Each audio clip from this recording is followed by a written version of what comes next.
ang Facebook dali ra kay makaka-detect og copyright. 15 second copyright tayon. Tulo na ko ka videos copyright na. Burahon dyan na siya kay copyright man. Ko sige, pag walay copyright, magsarili na ako ng kanta. Ako na memorize na kanta ka ng pinaka-simple. Halika diri, paro-paro G, ibat adan, di ba? Di ka na makapiright ini. Halika diri, paro-paro G, tang dang dang dang, tang dang dang dang, tang tang. Napay among ansayo sa school, sa among dance class. Sabi na hila-hila. Hila-hila. Tang tang tang. Tang tang. Hila. Tang hila-hila.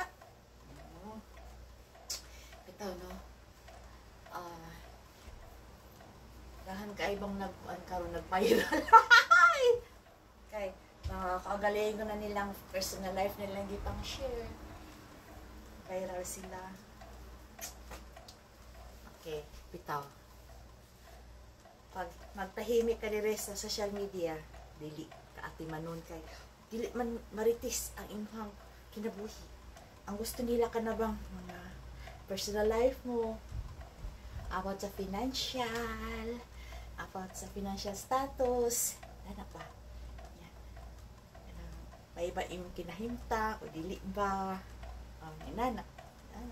Normal lang na siya kay mamanay gusto sa mga tao kung kayahay ba imong kinabuhi sa abroad, dili. Okay?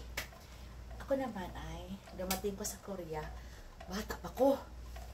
26 years old. And now I am now 54 years old. So more than ang kinabuhi dire is bata pa ko to karon tigulang na. 28 years na po dire sa Korea. And then ang kinabuhi dire ay lisod. Tungod number 1 ay yung langwahe ang karon di pa kasabot. Di kasabot sa Korean lang. Wait, kaya di masulod sa utok. Tapos yung financial status ko ay magtrabaho ka muna bago ka magkapera. Kaya dire di ka tagaan og kwarta ug dagko kay lisod. Dili man tanang Koreano na dato. Kinahanglan dire kay mo kayod ka pa, ana pa ka makakwarta, ana pa ka kakaon. Magprestong style sa Pilipinas na magtrabaho ka muna, tapos ana pa ka makakwarta. Ora na dire. Ana pa uba na biswerte na inborn siguro mayaman ang lalaki, ayun siguro swerte. Pero, sa kung pagkahibalo, ang status ng mayaman, ang ila pong kaon ay mayaman. Di man pwede na ang mayaman mo kumuha ng mahirap. O dyan ay reality. Kay, for example, asawa, sila ay isang mga profession sila. Bilang isang doktor.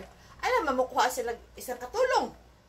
Doktor siya, kung siya na asawa, siguro pasunti-sunti lang nang asawa niya yung doktor, tapos isang kasi katulong na mababa yung ano nila, yung quality of life. So, siguro, paserte-serte lang na siya kung inana, pero sa totoo yun, ang mayaman, for mayaman. Ang katulad ng kalibil-libil, ato po ka sa kalibil. Di ka pwede na, katulad ko, na walay na human, tapos simple life lang, pobre, ang gatong mga mayaman, imong target. So, siguro, mahalin ka sa lalaki, pero yung mga family, dili, against imo ha.